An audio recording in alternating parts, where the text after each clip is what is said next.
Well, I'm Chuck Conley. Some of you I know, some of you I don't know.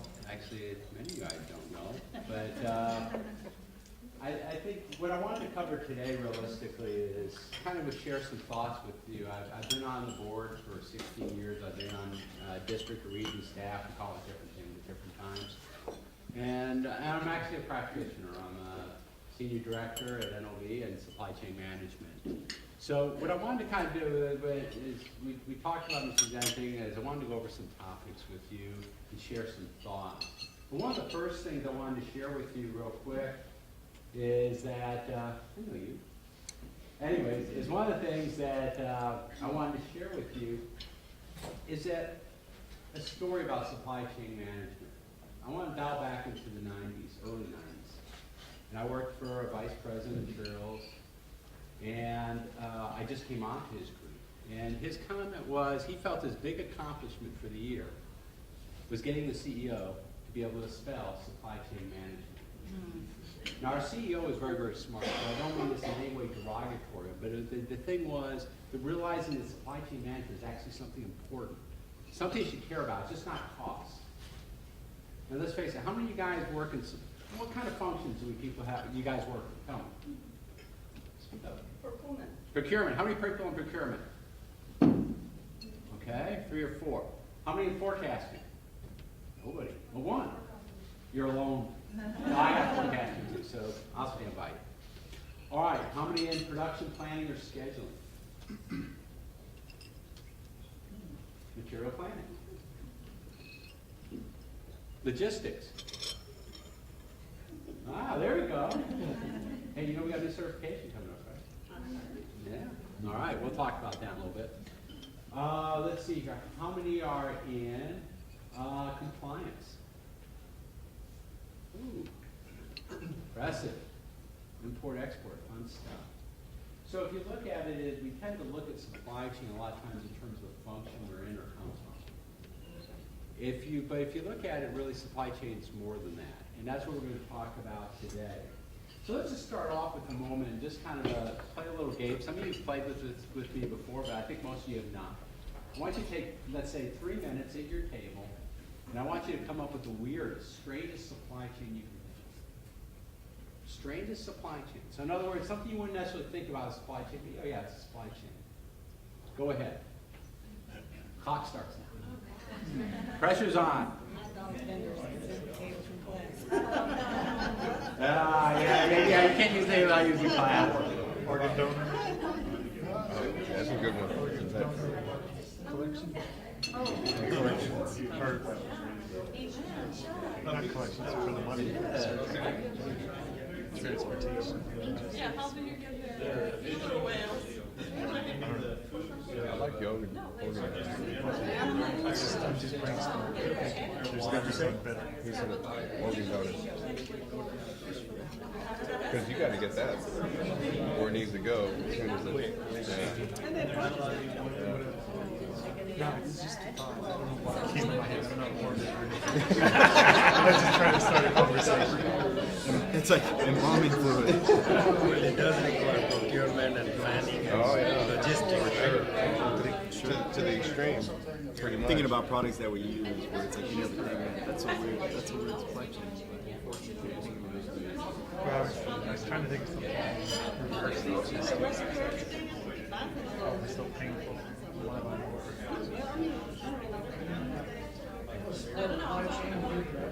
You guys coming up with any? I think we We had the best one right off the bat. You got the best one. Right here. never heard Right this here. one We got it. He said the weirdest. May not be the weirdest idea. You guys getting one? keep thinking there's got to be something else. Let's do a quick check. First of all, this table is claiming to have the best one already. This table has already claimed the victory. Now let's see what they win with. Now the pressure's on you, right? No pressure. It's got to be, it was just to get a conversation. There's got to be something. Go ahead. So organ donor. What's that? Organ donor. Organ donors. Now, would that be a supply chain now? You got to reap the dead, reap their organs, Get them and where then you they got need to to go. preserve them, and then you got to find out somebody who needs them. And demand can certainly outstrip supply. Certainly an unusual supply chain, but Would you agree, a very, very important supply chain? Yep. Especially if you need it. You're right, you want. Somebody else got it. Read. Come on, man. Just, supplying a war zone. Supplying a war zone.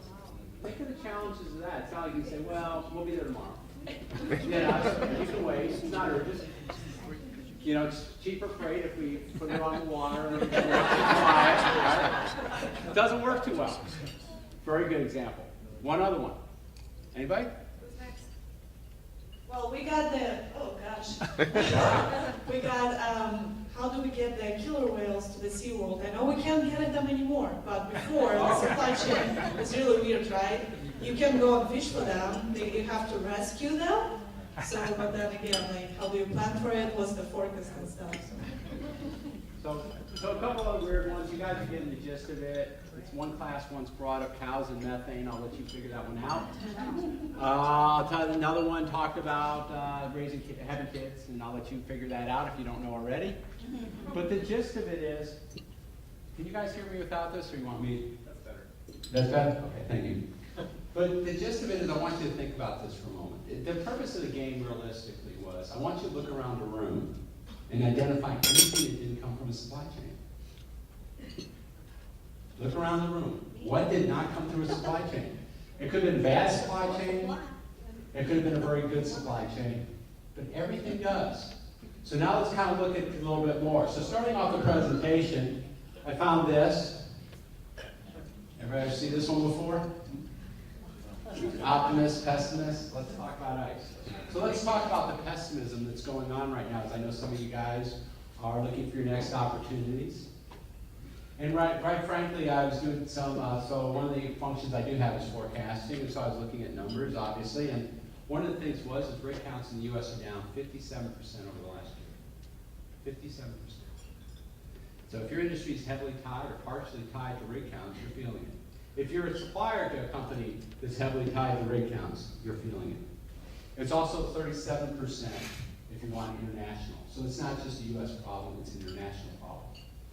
Clearly that's affected our job market. Now on the other hand, in some ways there's not so bad news, or the glass is a little bit more full. If you look at the unemployment rate in Houston, it was last year, March of last year, it was about 4.3, today it's 4.9. And that's certainly not a good number, especially if you're looking for work. On the other hand is, having lived in Detroit, and lived in places where we're talking 20% unemployment, there's opportunity. Today, what we want to do, and what I want to try to look a little bit, is how you can create and a little bit see supply chain as an opportunity and achieve, let's talk about the benefits of ICE. Because supply chain management is, quite honestly, about how companies are more and more competitive. How many of your companies are putting emphasis on supply chain management? Please raise your hand. So more, I'd say, I don't know, 60% maybe, somewhere in there. So how many are not? Let me ask that. Oh, a couple. Fair enough. I'm sure every day. What's that? I'm fighting that fight every day. And how? What fight exactly? What's the issue? Well, they are a little bit more old school, so Okay. they believe, hey, logistics, we have procurement is something that's enough. They don't understand what is the added value of an integrated, process integrated. Excellent. Even a lot of companies that have supply chain management positions are not practicing the integration, they're just talking. So let's just kind of look at a couple concepts real quick, because that gets to the first part of supply chain management. So these, clearly you guys have seen this before, how do you win business, right? You may have seen different wording, but fundamentally, right? So here's a quick test, and I'm going to ask you a question in a moment, just kind of interesting. So for each one of your companies, or the company you work for, which one is number one? You can't have two, you can't have ties. Which one is number one? So take a minute, think about it, and we're going to kind of sample and see where you guys see your companies competing. Right now, it's Hold on a second. You don't want to disclose. No, you can disclose. I'm not going to ask everybody in a minute. I'm going to ask them. Everybody got theirs in mind? There's not a right or wrong answer. Okay, so how many say quality and service? Would raise their hand and say the company's quality and service? know he's definite. All right, how many would say availability? Guys, it's important. If you're looking for work or you think you might be wanting to look for work, kind of start seeing what's important to companies, right? I mean, that's the first question you got to do. Is you're looking for work or you're thinking you're going to transition out, you need to know where that company's mind is at. And not so much what they say. I mean, we all, let's face it, all companies are really good at putting the slogans on the wall that says, we're all things to all people all the time, and if you don't understand that, you just don't know us. That's not, but at the end of the day, you guys do know how your companies truly operate. When you have to make a call between one choice or another. So that's what I want to hit at. How many would put product design to something? Okay, wow. All right, how many put price? Okay, either the last two are going to win the day, or we got a lot of non-voters here. All right, this isn't the presidential election. You have to vote. All right, flexibility. Okay. You know what? You can tell who's all from the same company, right? All right, speed. Now, I will tell you my bias, and I've always been very clear at NOV my bias.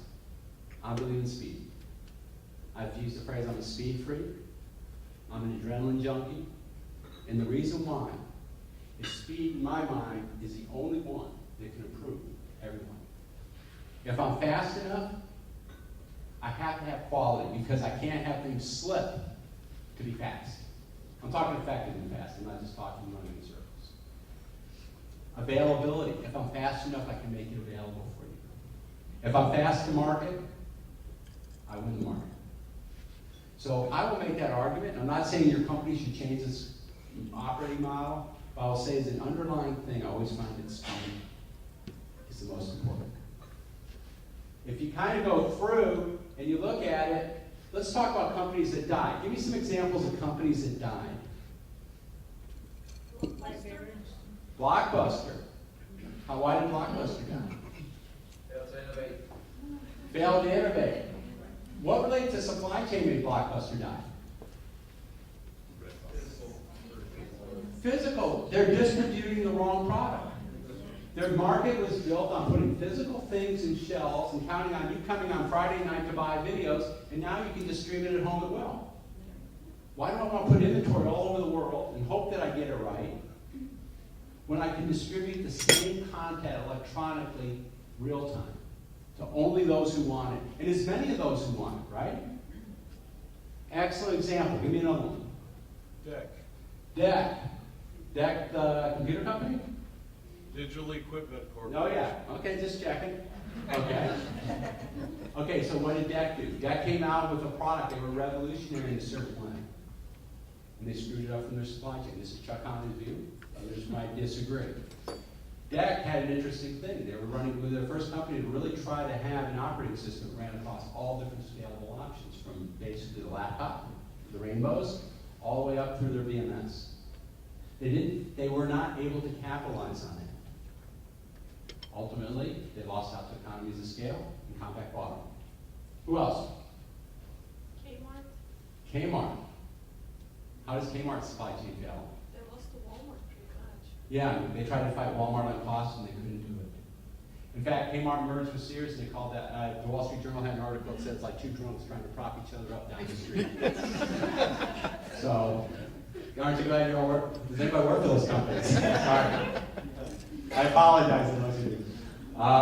So there's a real price of failure, and I think what we realize is supply chain really is about delivery. Now, some of you guys have seen this slide. I just want to, or variations of it. And so clearly, if those many of you are CSCP, you've seen something like this. I put the objectives, and I put, those of you who've had me teach a class heard me talk about the triangle. Now, this is Chuck Conley's version of the triangle, so it won't be on the exam like this. And what I mean is that customer satisfaction is there, but usually when Apex talks about it, they talk about inventory. I'm just taking a broader approach, right? Profit. They're usually looking at cost or efficiency. But if I'm looking at running a whole business, I look at this. So I build a supply chain, and this is why I was asking you what's most important. If you don't know what's most important for your supply chain, then how do you develop the right supply chain to achieve that objective? So the challenge I'd like to ask you guys is if you're interviewing or you're working in a company is, are you really tuned to what you're trying to do to win the market? Because the supply chain is my delivery engine. Questions, comments? Now those of you who've seen Apex have seen the 4 flows, but I've changed it. Because again, this is my presentation, so I get to say what I want.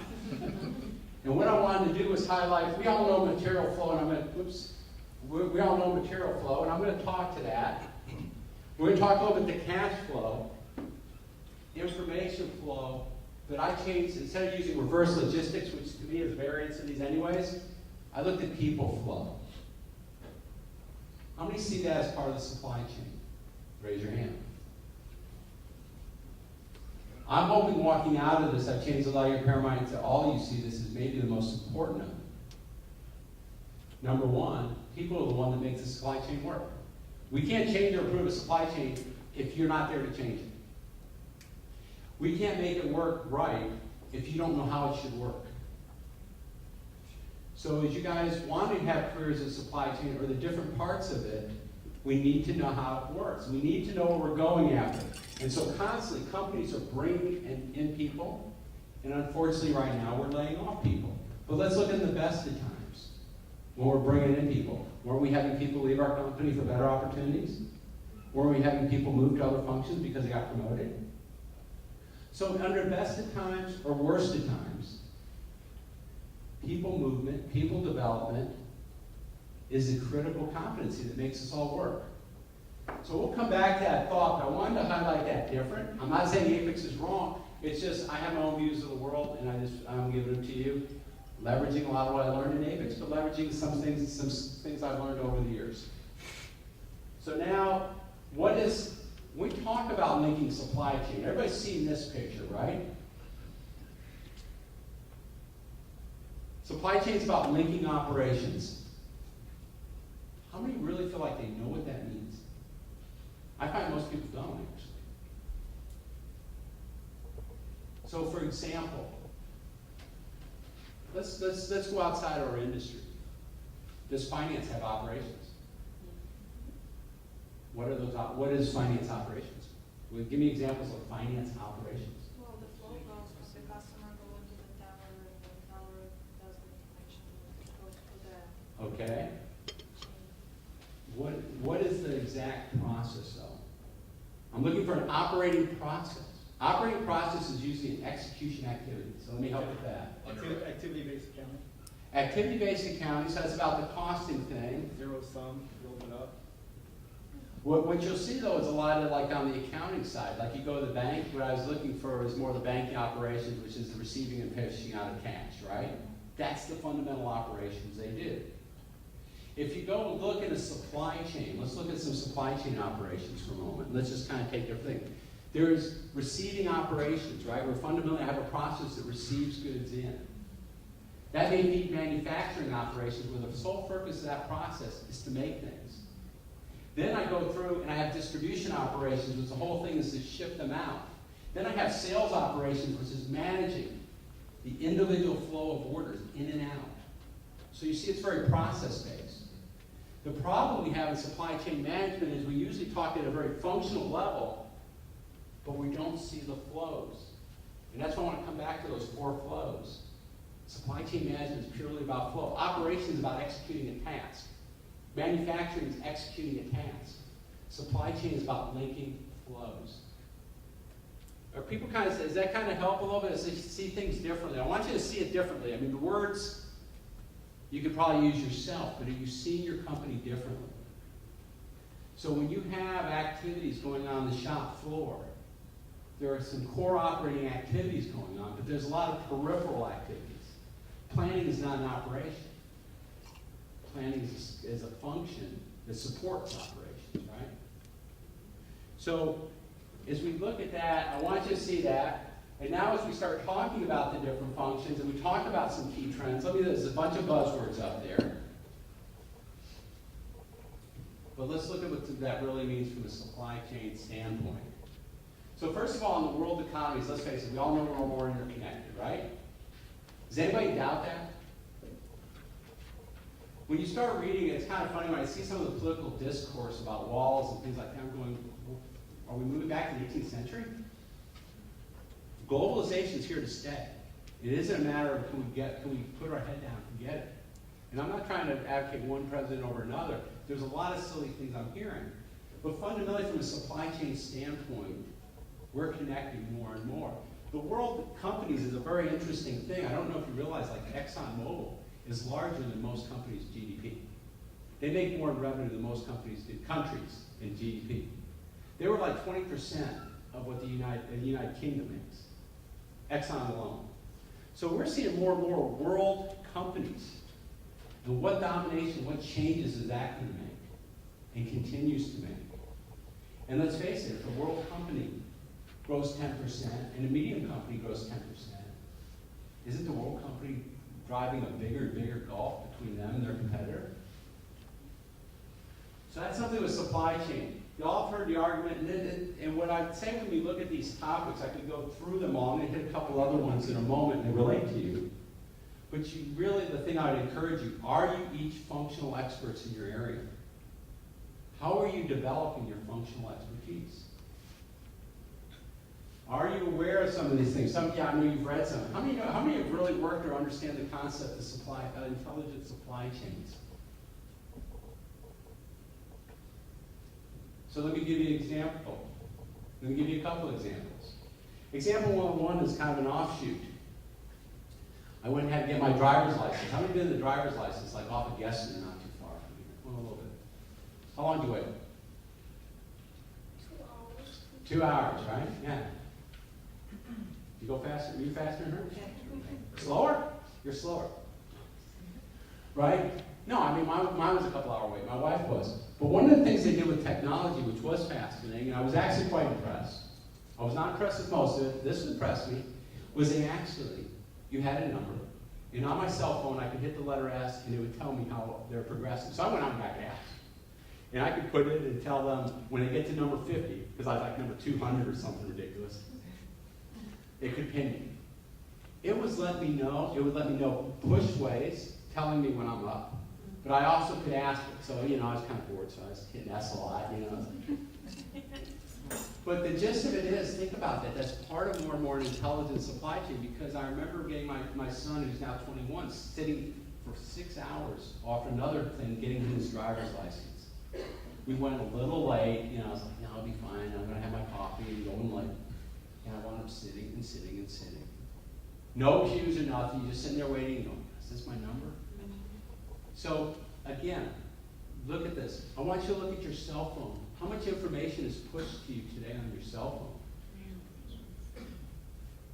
We are seeing more and more where information, how many are seeing more and more requirements for describing your product?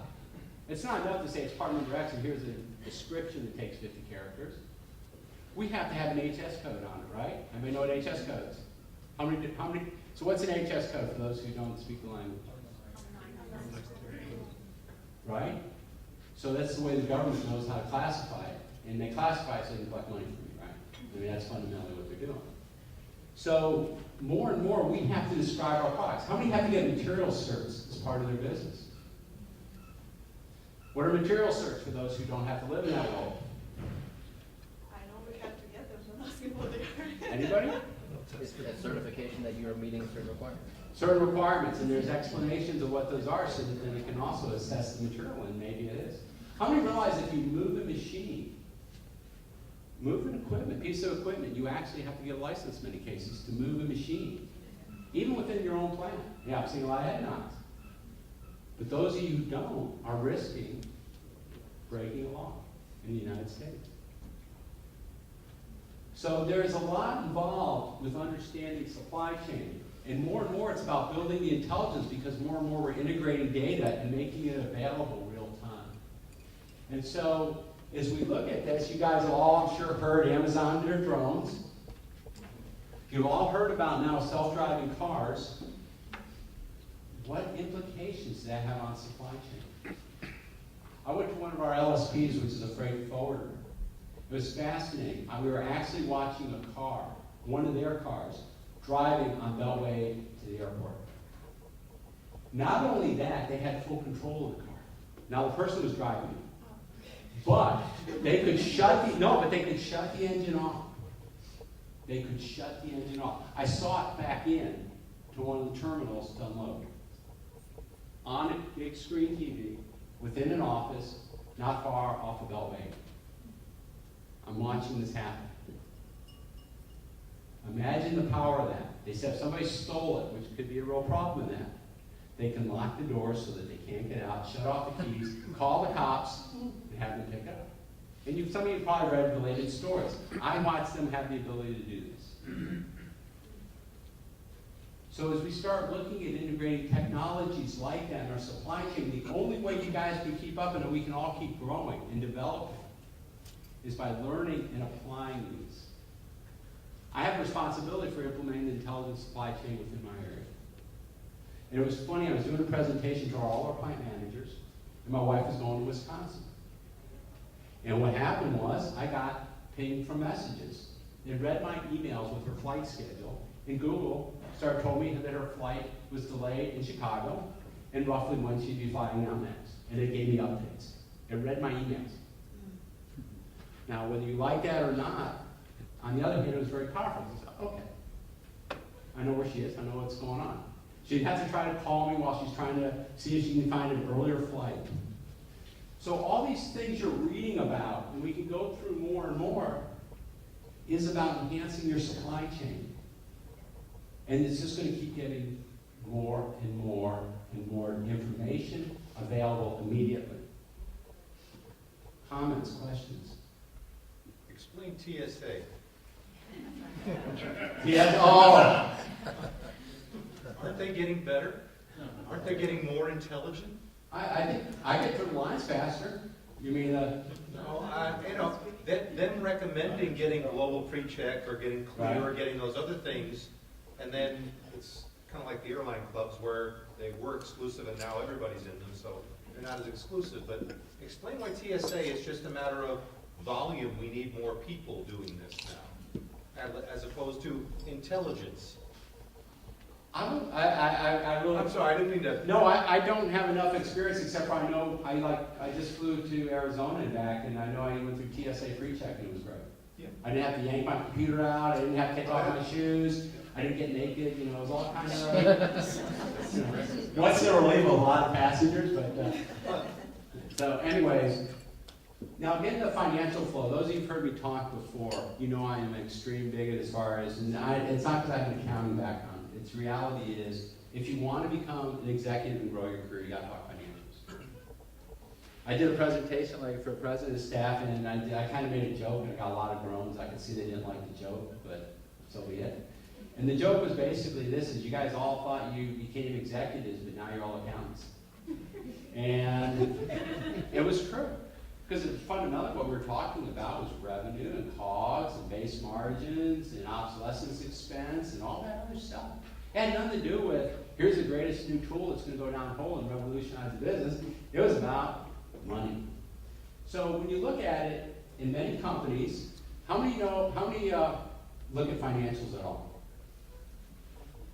If you're looking for work, this is very powerful again to look and see if the company's in trouble, you can go hire for something, maybe not that one.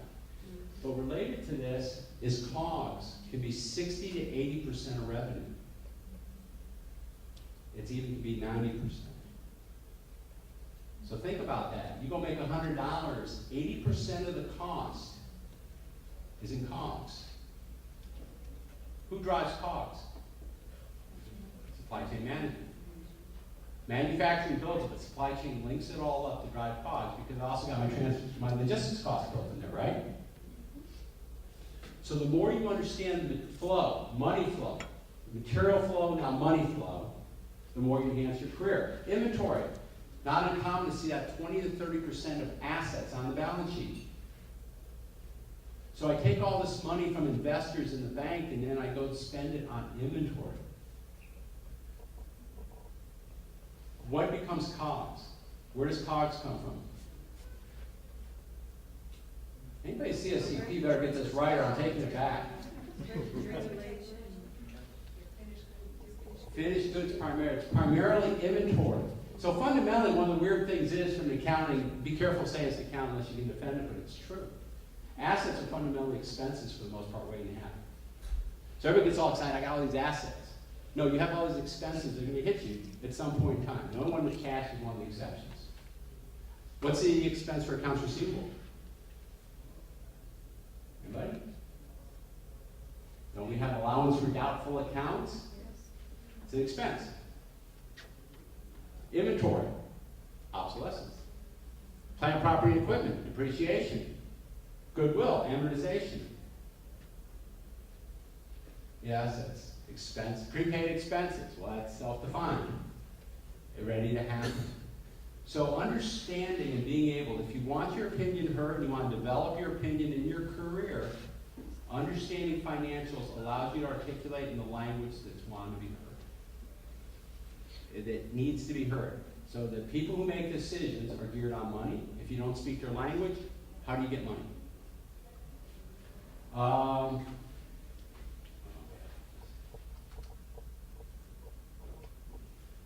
Just realistically, this is an older chart, but the numbers still roughly held out, so I can update it. But basically, is cost of goods sold. Here's some examples of companies. This is some years back. Look at net income percents. Now, let me show you power. In this base case here, this is illustrative. Again, how you can show and enhance your career and also tell management you're doing a good job is, in this example here, we have $100 in revenue, $70 in COGS, so my gross margin is $30, right? My SG&A, sales general administrator, basically selling expense and a bunch of other expenses, 25. I made $5 or 5%. Everybody good? So what happens if through smarter material management, you and buyers can drive a 1% reduction? Manufacturing, 1% reduction. Pick where your reduction comes from. That 1%, you see now it's $69, right? 31 gross margin, so we've added 3% to gross margin. Use the same SG&A, now we're at 6%. But you know what management sees? A 20% improvement in net income. You can get raised for that. You can get a promotion for that. You're king to your general manager, CEO, or president if you do that. Take that a step further. You drive a 5% reduction in COGS. Now, you see how that filters? $10. That's 100% improvement in profits. See why I would say learn financials? When you can articulate that to your boss, when you can articulate and make that happen in the company, you're driving some real numbers. Who can do this? Supply chain management. You're the driver of COGS, you're the driver of inventory. You link the operations together. You need to be familiar, I just listed them. Different financial statements, here's some places you can go get them. All the public statements are free. It's amazing. I really encourage you, if you work for a public company, just go. There's usually a link called Investor Relations. It's all right there. You want to see what your competitors do? It's all right there. Everybody familiar with this? Information flow. This is becoming certainly big as we talked about the intelligent supply chain. And again, we see these technologies more and more coming into it. Are you conversant in them? Do you see how you could revolutionize or drive that cost reduction in your business? So I use the example of the freight forwarder, the GPS. Connecting our supply chain. Internet of Things. Everybody's heard Internet of Things, correct? Anybody really drawn what that picture means? Can you imagine every device in your house being connected to the internet? I think it's going to happen. What example is having your customers' internet connected to your internet to see that? Pardon me? Having your clients' internet connected to your company. Oh, yeah. You are seeing that more and more and more. And more intelligent devices. I mean, you guys all know, I mean, I don't think I'm surprising anybody with how much information about you is being passed around as you carry this everywhere you go. They not only know the device, they know what website you hit, they know everything. Verizon, who I use, actually they had an issue about the super what do they call it, the super, the thing they put down on your, I just blanked on it. You know when they put when you sign on to a website, they put a little piece of code on your to show you visited? Cookies. What? Cookies. They were putting super cookies on cell phones. They couldn't really be deleted. And they settled and all this. The information's out there. So a couple questions come in is, how do we leverage that? How do we leverage it for constructive ways? True story related to a cell phone. My eldest daughter worked late one night downtown. She tried to go home a different way. She got lost. She freaked out off a bad part of downtown. She calls us. She doesn't really know where she is. This is like, she was working at the Flying Saucer. Calls us. Doesn't really know where she is. She just knows she's somewhere north downtown. So I'm like, great, I'm dad, I'm panicking like crazy. We had parental tracking on her phone. We flipped it on, I was able to find it. Huge use of helpful technology. And I'm sure some of you guys may have had different types of experience. Your kid's sick, your kid's something. So more and more of these technologies, they can be used for bad, for more and more lot serial tracking. We need to know exactly. What I'm challenging you is look at this stuff and see how you, I mean, there's just so much stuff out there that we didn't have, and there'll be more. How do you leverage this? What do driverless cars look like in the future? Can you imagine going to work, and now your car you're sitting doesn't have a steering wheel in front of you, so you can actually sit and watch TV, play video games, do work, Skype with somebody, whatever? Get that time back. Could you imagine your car going on the highway, and this is not unreal, going to New Orleans, 6-hour drive, right? Say 6 hours. Basically, it's a pod. You're very comfortable in your pod. You can actually take a nap all the way there. It's your personal pod, and you have your tunes, your movies, whatever you want, and it self-drives it there, and at some point you get off in New Orleans and you're ready to party. Totally rested. Why not? So all this can happen. I listed some of the functions here in supply chain. And this kind of sets the stage for my last slide coming up. So there's a lot of different supply chain functions. And I think most of you work in them, some of you do not, some of you may have multiple functions. The two things, one thing I'll encourage you right now is become an expert, at least in your function. And realize that it's changing. And what worked yesterday was not going to work today. And it's definitely not going to work tomorrow. You've got to be looking at where things are going. There's all kinds of stuff on the internet, so it's not like you have to have these great brain starts. Quite frankly, you start researching, there's a whole bunch of people with opinions. Your trick is to filter out what makes sense and doesn't. Related to this in your career, this is according to me. So, we have people here who represent, who help with career placement. I know we probably have some personnel people. So this is what I see as somebody who's talked to a lot of Apex people over the years. And also, based on being a hiring manager, no, I'm not hiring now, so don't look up your resume, is that number one is there is rapid change in each functional area. We don't pay the same way. We don't invoice the same way. We don't make things the same way. And we're going to make them differently tomorrow. So if nothing else, start off grounding that. It's amazing how much weakness, even though everybody's much more system literate than they've ever had, what I see is a gap. And that is a lot of people don't understand the data underlying their applications. Having been somebody who's done data modeling, if I understand the data, I understand the business better than you could ever imagine. How I define customers is not an easy question. But as I understand how my data is collected, I will understand how we see customers. That make sense? Understanding the different ways of classifying a product. This podium here can be classified a lot of different ways, right? It's a podium. It's a brown podium. Well, maybe it's more a dark cherry podium made of fake wood. Certain height. These are all attributes to describe it. If I describe this well in my database, and I understand how we describe it, and I have customers who want a certain type of podium, or a certain type of stand that this could suffice for, I can find it. If I just say there's a podium, I don't know. But if you're looking for, if you don't care that much about the height, but you love the color, and I can find that quickly in my inventory, you win the business. Attributing product is big. So more and more, understand your systems and flow, and as the woman brought back out there, we're connecting our systems with theirs. We're connecting our junk information with their junk information. Realize, though, that part numbers, as you very well know, are not standard.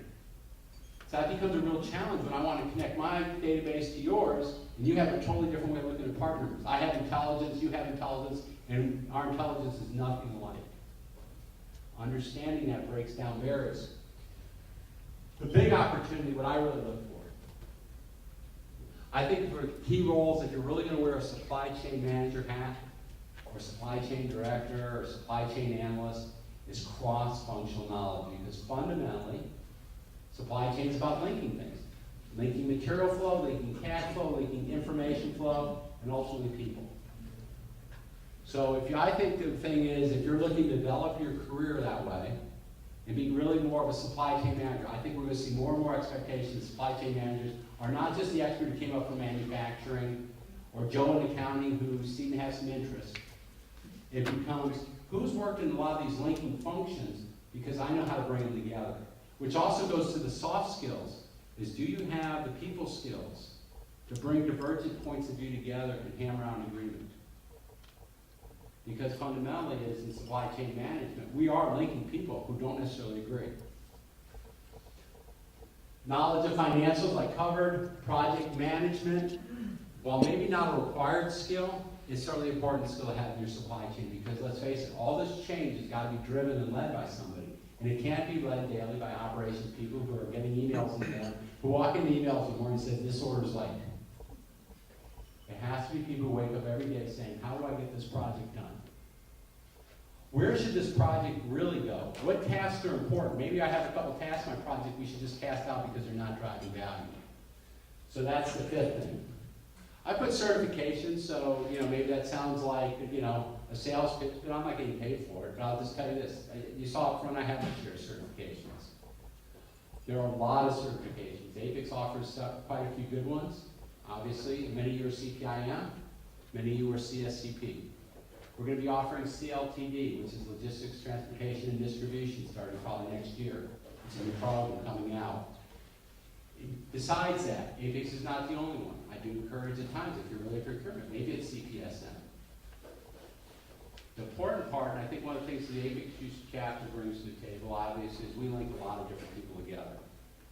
But it doesn't mean you have to just take our certifications, but it's a good place to start. So whatever you choose to do, if you take my themes together, particularly about tying certification to this, because project management may be going to PMI to get the project management skills. The point is it comes from knowledge. And I put certifications there, but really, those who've had my class know I'm more of a bigot towards education and learning than I am. Certifications is kind of like great. For me, it was a way of organizing study. But the knowledge you get from these classes, I still learn when I teach, believe it or not. I learn every class. It's like, oh, that's kind of cool. Didn't think about it that way. So with that, I'm going to open it up to questions, and I do hope I gave you guys some different ways of thinking of things, and you enjoyed the presentation. But let me open up for questions. Come on, play stump the instructor. Come on. I'll just make a comment on the self-driving cars. I think if you think about it as a supply chain issue, and you look out as all the cars as inventory that's just not being used, Yeah. You could foresee it that all that unused inventory, you allocate it to people who need rides. It could basically reduce the amount of necessary cars by 30%, 50%. You look at it as like a supply chain issue. That's a fascinating. See, that's the kind of thing you want to think about. That's excellent. You switch the paradigm. You switch the game. So if I'm in car manufacturing, I'm probably scared as hell at what he just said. On the other hand, if I'm wasting valuable real estate, parking all these, so all these cars can park, and I can put more property up there that provides revenue, I love what he just told me. Well, I know Google looked at San Francisco and they said 30% of San Francisco is Excellent point. Thank you. You had? Yeah, so you had your chart where you said, the supply chain is the engine, and you had your objectives, right, that get you there. Yeah. So as a person starting out in their career, one of the things that I notice is that a lot of times those objectives aren't defined, right? The top leadership isn't necessarily on the same page about what they want to do. Right. So my question is, being a younger person, do you try to steer them in that direction even though you're lower, or do you have to maybe, that's why it's important to know the financial aspect of it so that you can steer them in that direction? I'm gonna get this is totally my opinion. No. Okay. Or do you run the other way? Honestly, no. I'll tell you exactly what I approach it. And I've delegated upward in my career, and sometimes it's worked, and a few times it hasn't, right? Sometimes bosses get a little sensitive when you start telling them what to do. But the gist is, I know I do when my employees come in and start saying, Chuck, you need to be doing this. It's like, really? You're not busy enough if you have time to do it. No, seriously aside. No. So rather than this, because actually what people don't realize in a lot of cases, and I deal with executives all the time, is that they actually know a lot more than they appear to know. They just don't necessarily know the bowels of it. They may not know what field to flip an MRP, but they know if MRP is giving them what they want overall, and if they know they're seeing all this inventory. So here's what I would suggest, is number one is, really what they want to see is improvements in the business. So if the decision's not clear, you can drive improvements, you're actually getting carte blanche to make improvements without somebody telling you no. Number two is, related to that, is that if you focus those improvements on what you know is really important, so if you know the most important objective for the company is quality or availability or cost, and you tailor your improvements towards that, you'll get noticed. As you get noticed and produce results, your influence will grow. But no, scheduling a meeting with the vice president saying, you really don't understand this. It's probably not a good career move. Right. And that's not necessarily what I meant. No, I use a little humor to try to keep it going. But I think the thing is, I want to see results in my organization. And I allow people a lot of creativity to do things. And I don't necessarily know all the answers. But if they're hitting it and they're improving the three things I showed up there: customer satisfaction, reducing assets, or improving profits, I'm probably not going to have a problem with anything they're doing. As long as they're not skipping what they're supposed to be doing to do this other thing. But if they're doing both, synergy, they're gold to me. Other questions, comments? Yes?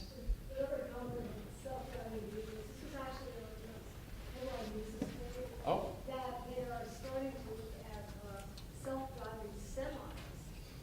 And if you look at one of the most recent problems in that industry is the drivers running out of hours. Yes. That could transform, what you can do in terms of getting people their products to where they have to go in a short time. So she just made a great story too there. So that's very important for the supply chain. You just heard it. Basically, if I'm a driver, I should be scared about that. Really? On the other hand, maybe if I'm a citizen driving down the road and I don't have a tired truck driver, and I don't have to deal with trucks, or my car is handling it for us. One of the things on the whole driverless thing, quite honestly, one of the questions that's going to come up is, somebody's going to get killed. But we'll neglect all the carnage we have every day on our highways by letting people drive themselves.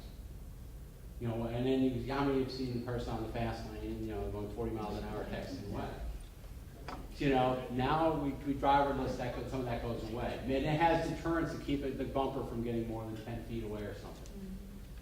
That's what you want to think about. And what I was trying to highlight with those couple examples was all change involves winners and losers. There's no way around it. So trying to hide it is wrong. What you want to do is see it, and then you can manage it. So realistically, if I'm in the truck driving business, I'm going to drive this car, then the question is, how can I help those people redeploy into something better? Now, some will say, oh, absolutely not, these don't work, and I'll never, I'm a driver, and I'll always be a driver, and this is the only way it works. They'll take that risk. It may not be win-win fully. It may be, at the end of the day, I can't redeploy them all. But what you want to think about is your kind of key thing in your career is, when these changes, and you hear these, there are always winners and losers. People start going, well, carbon emissions, if we start doing things about costing people money, it's going to cost jobs. No, it's not. It's going to create new jobs for people who can figure out how to reduce carbon emissions. Jobs will change. When I entered a county, we had data entry clerks. They thought they were secure for life. They were the first ones using computers. Used to hand my stuff to them, they'd key it in for me. I don't know any data entry people, I've known for a long time now. So you gotta realize the change. Just a quick comment. First, Yeah. great presentation. Appreciate you sharing the vision. What certain things? So some of the things I noticed on here is the importance of change management. So working for an IOC, I'm currently working on the challenges of integrated interface management. So it's all about the interface, it's all about the functional expertise you talked about. And the rule that I make when people come to the table is, you might represent different functions, but when you come to this table, I want you to put a supply chain orientation approach. Put your supply chain hat on. Well, I'm not in supply chain, I'm in finance, you're in supply chain. Today, you're in supply chain. So I develop a supply chain orientation way of working. And so that I give them a simple story. Imagine a 4x4 100-meter relay team. Each one of the racers, one lap, world-class speed. As a team, 5th place. Why is that? Bad time passing? Why else? What else? Maybe poor equipment, poor shoes, lack of communication, go on and on and on and on. As the first person to leg, what is your role in the supply chain, in the race? What is your role when you're finished? Well, I'm going to stretch, I'm going to drink water, whatever. What about cheering on the next guy? What about, what's the ultimate goal as a team? It's to win. What do you do after you win? Or after you're in 5th place? You sit down and either A, figure out a way so 2nd place doesn't catch you, or B, figure out how to get to 5th place, or 1st place, and sustain that. So everything you shared is spot on. The part that I see that could further enhance this is a supply chain orientation, because everybody works really good in silos, really good subject matter experts, but rarely do you have budget holders that see it across. Yes. You mentioned the accountant, the chief financial officer, they see the net landed cost for everything, but the individuals in the respective buckets do not. So you have to have people that can articulate the story that says, this is a supply chain problem. You make great points, and I think that's one of the things I was trying to emphasize with the cross-functional skill set. People have actually worn different hats, and then you can rationalize it. Change management is certainly a huge thing. And there's another comment I didn't get into, and that's quite honestly, is fundamentally it's more and more the wall. When we talk about horizontal vertical integration, it's really talking more and more about wars of supply chain. So it's not so much how I do it versus your company, it's how we link versus how you link. And we may link with some of the same people. In my industry, we sell to the same people we compete with, so it gets really kind of interesting. But the gist of the matter is, despite they're competitors with us, they buy from us because they see a value and a benefit. It makes it tough, because the minute we lose that benefit, they'll drop us. So you make some good points to change management, and realistically, supply chain is seeing the whole delivery. And realistically, if you start thinking about it, I didn't do this example, but I've done it before. How long does it take to make a can of Coke? Can of Coke? 2 seconds. 2 seconds. Longer. You can't use this, Candy. I know I use it. Yeah, you did 1 minute. I did yours. I did this a lot. 1 minute. More. 300 days.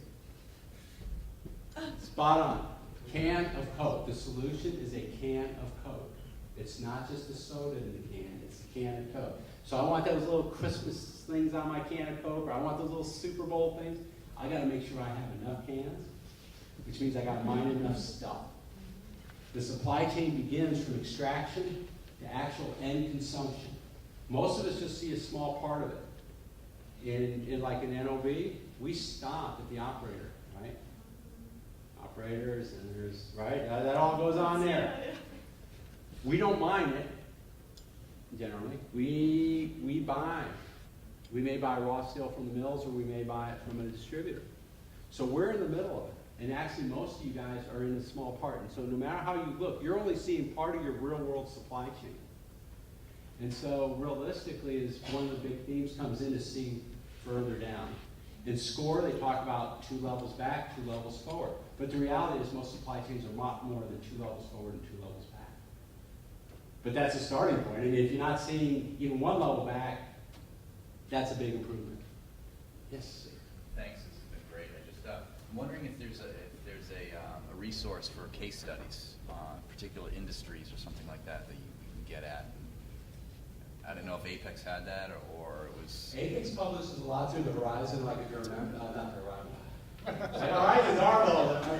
They're really They have their collecting monthly, they have their monthly that's really upgraded a lot in terms of the articles. You know, Harvard Business Review for MIT, there's a company that just did a sales pitch to me, Gartner. There's a lot of different stuff out there, and just trolling the internet, quite frankly, you can see a whole lot. IHS, there's McKinsey. McKinsey, yeah. What's that? AMR Research. AMR Research. It's a whole bunch of people get paid to make things up. And the other kind of business. At some point, great presentation, at some point, you missed safety. I did. And that's the big thing on the wall in our company before everything else. Everything else is important, including Right. speed. I'm a speed freak also. But safety, us, environment, customer, all. No, you caught me. You stumped the instructor. Because quite frankly, if somebody from you're from NOV, I'm in trouble. If I don't have safety on my thing, I'm in trouble. I'm in deep trouble. I'm not buying from you anymore. No, seriously. I mean, safety actually, in a sense, is that's higher than quality for us. I mean, we blister on safety. I mean, we have metrics. Yeah, I don't want to write it on a slide. Guilty as charged. I have a question. Whoa. So I took your class, and I remember you used to always talk about speed, right? Right. That's like the big thing. And then you had, if you get the other ones first, then you end up being fast. So let's say you're at a or I think that's what you said. No, speed first. Speed drives everything. Speed drives everything, right? So your desire to get speed forces you to economize, efficiency, have quality, flexibility. So speed, the goal of speed, the only way you get to speed is by improving those other ones. So one of the issues that we're dealing with is like, we have speed issues and we have big time quality issues, right? Right. So to me, people ask me, and I'm in production planning, so I'm like, well, we try to plan it as best we can, but if we get to week 5 of a 6-week delivery and you have a quality issue, there goes your speed. Absolutely. So that's why I was asking, does that almost force you to say you need to slow down and focus on the quality part? I would say you don't necessarily need to slow down. What you need to do is figure out what it is that's causing the quality issue, because we would sometimes assume by going slower we're going to go better, but that's not true. And in fact, the matter is, if you look at lean philosophies, for example, speed actually enables quality, because let's say I'm working with Steve and I'm doing if I do the old lot size of 10, I do my 10, he's way over there, I toss him his 10, he eventually gets to me and says I screwed him up. If I get to a lean part and I'm giving one at a time, and the first time I give a bad one, he goes, Chuck, stop. That fixes my quality. So actually speed can drive that, but you have to kind of set it up the right way. And I don't know how I'm doing time-wise. I'll go on forever if you're not careful. Especially I have a question about Yeah. personnel. You had mentioned that there was a key role in the supply chain, and it is. But what I find is that we deal with people outside of supply chain who affect supply chain. So any recommendations as how to educate them, or what we should do to make them more educated to how important supply chain is and how it affects them? Yes, absolutely. The first thing is to understand the problem. Because realistically is chances, what I find over the time is really if you don't understand somebody's problem, they're not going to listen to you about yours. And so, for example, what function particularly? Anywhere between accounting to engineering. Okay. So what you're trying to do is realistically, so what do accounts really want? They're trying to capture accurate costing, right? Mm-hmm. So the thing is, that's very important to you because that tells you how efficient or effective, how efficiently you're running your operation. So the question is working back to them and saying, I'm trying to understand better how I am financially doing. I need your help using your cost accounting information. Now, I'm not saying all will buy in. Someone will say, well, yeah, but you just need to look at the standard cost report. You'll know everything. Go to the next guy, right? But fundamentally is their mission is to provide costs from a supply chain standpoint. The better I understand the cost of my supply chain, the better I can improve it. Okay. So what you want to do is find that synergy. Okay. Oh. How do you see automation going to affect the supply chain jobs? I mean, increasing automation in everyday terms. It's going to rapidly change. It's going to rapidly change. Okay, so. But what it's going to do is it's going to change them, but there'll be jobs. And what I'm saying, because more and more, it's how do I link this automation together? How do I transfer information correctly? So more and more, for example, is how do I take a design and transfer that in real time to the machine that's going to run it? How do I transfer the information that provides more real-time information to my customer when they're actually getting it that matches their needs? So let's say, for example, the 21st or 22nd century supply chain comes in, In my kind of world, the challenge is we're making a lot of parts that go into tools, they're going to go down the hole and work. But we don't know exactly when they're going to go down the hole. What happens more and more, they can tell me exactly when they need those tools. And if they're running behind on their job, it provides feedback to my plant that says, slow down on those parts. So then I can use that capacity to make the guy who's going, I need it now. As compared to the old, call somebody, expedite. I'm starting to get more real-time information on your end job, and it's speeding my production process. So I know when you really need it, not when you told me you need it, the expedite, just because you don't care, you don't trust me. We good? Well, y'all have a great night, and thank you for coming out.